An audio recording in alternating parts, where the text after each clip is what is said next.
Este xacemento de Portomañor, que está situado no Concello das Neves, é moi interesante porque, bueno, a primeira razón é que é un dos xacementos de presenza humana máis antigos de Galicia. O primeiro é o da Gándaras de Budiño, que está en Porriño, e este sería o segundo, ¿no? De alrededor de 300.000, 310.000 anos, de que hai constatación de presencia de seres humanos.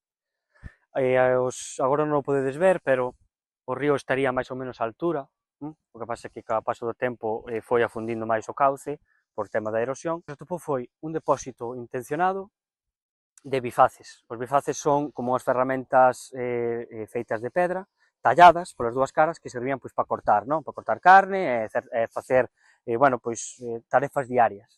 Ten un interese porque están depositados de forma intencionada e son bastante grandes de tamaño, o que os conecta cos xacementos de África, porque, segundo os arqueólogos, o grupo encargado por Eduardo Méndez Quintas, dixeron que era máis típico da rexión de África, entonces conecto directamente con ese continente. A datación que se lle deu, non? Que mo dicía ao principio, 300.000 anos, porque ao principio, ata fai uns cantos anos, pensábase que o paleolítico galego era extraño, era diferente, que non tiña unha cronoloxía igual ao do sur de Europa.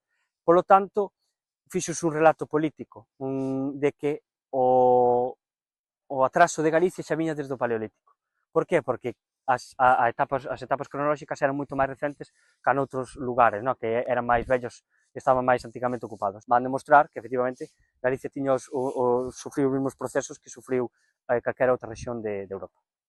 Agora vamos para Tabuexa, que son máis bonitos.